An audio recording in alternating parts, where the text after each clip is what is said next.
because we're talking about a machine taking someone's job.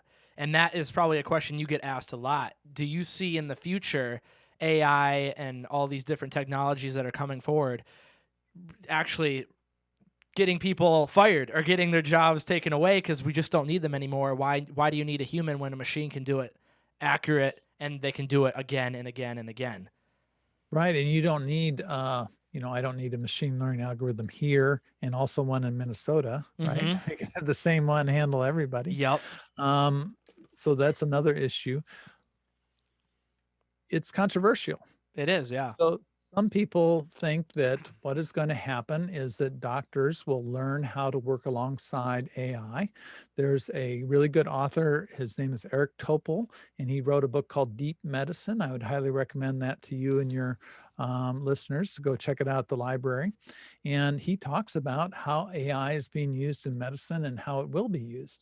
And his idea and his hope is that doctors will become less technicians and more cued into kind of the emotional intelligence, right? So the AI has diagnosed that Scott has this particular malady. Now, the radiologist maybe gets to know Scott a little bit better, knows more about his history. Will he really respond to this treatment? Is he emotionally prepared to deal with the difficulties of this treatment? So his idea is this is going to shift and doctors will work alongside AIs. And it's been proven out in some other fields that this is the best case where you have an AI and a human working together. So you may remember that a machine learning algorithm beat Gary Kasparov in the chess, right? So Really? was able to beat a human in chess, but they found out that really the best chess players were what they call centaurs, which are really humans paired with machine learning algorithms, because the machine learning algorithms can do all the pattern recognition and statistics, and the humans can kind of understand like, oh yeah, but Ethan usually plays this way, and Uh-huh. here's his strategy, and oh, Scott plays this way, so we're going to shift a little bit this way. Uh-huh. And so it's very interesting, and some people are very concerned with this. And so you may have seen Andrew Yang was a presidential candidate that was around, and he proposed that because all this AI is happening, we may need something like a universal basic income. So how are we going to deal with these jobs that get dispersed? Some people think, well, there's just going to be different jobs are going to be created.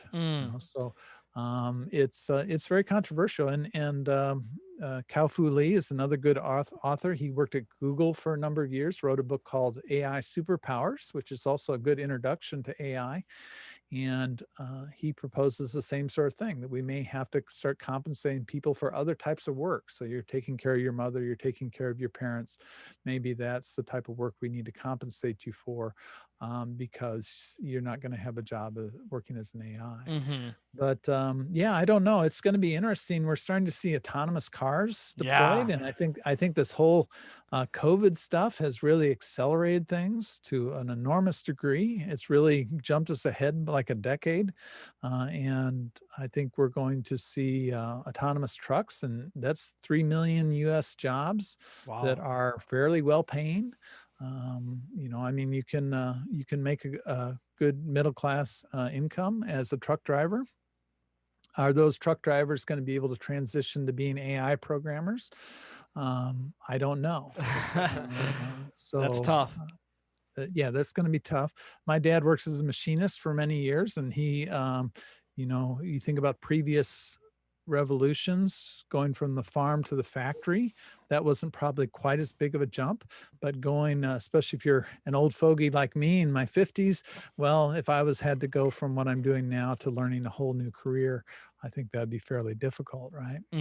Do you think, should we say that we're getting to like the level of like iRobot, like Will Smith, like robots are going to take over? Do people need to be afraid of technology, or should people adapt and grow and find the positives of using it? Because I mean, in today's society, it's so easy to find negatives, but people should really look for the positives of the technology that is coming forward and figure out, like you said, how we can work together with it instead of fighting it, because it's here and it's only going to get better. So I feel like there's no point in trying to not grow with it. If you get what I'm saying.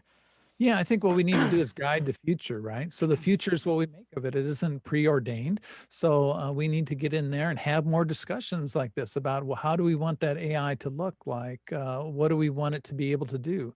One of the examples I often bring up with my students is, should I have AI grade your papers? Because Oh, grading papers is a royal pain in the butt, oh yeah. right? So, and why don't I just have this AI look at all the people I gave A's to in the past, all the people I gave B's to and C's to, and even F's to, and then just take your paper and use that pattern recognition to say, well, sorry, Ethan, you got a C minus on Yeah.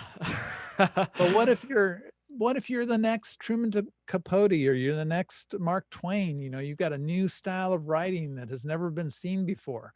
Well, you're going to get an F, right? Because it doesn't match the previous patterns. Yeah. So there's certain areas we should apply AIs. Medicine would be a great one. Anything that's, pattern recognition, these kind of technical applications, that's where we should first see them. But we should be kind of wary when we start to say, this requires a little human judgment. It requires a little, expert judgment, a little bit of a human eye toward it. Objects. Right? I've got Oh, a grid I'll put it up against of another. and then Yeah, I remember. It's not even the shape. negative. Mentally ill. And a special effects agent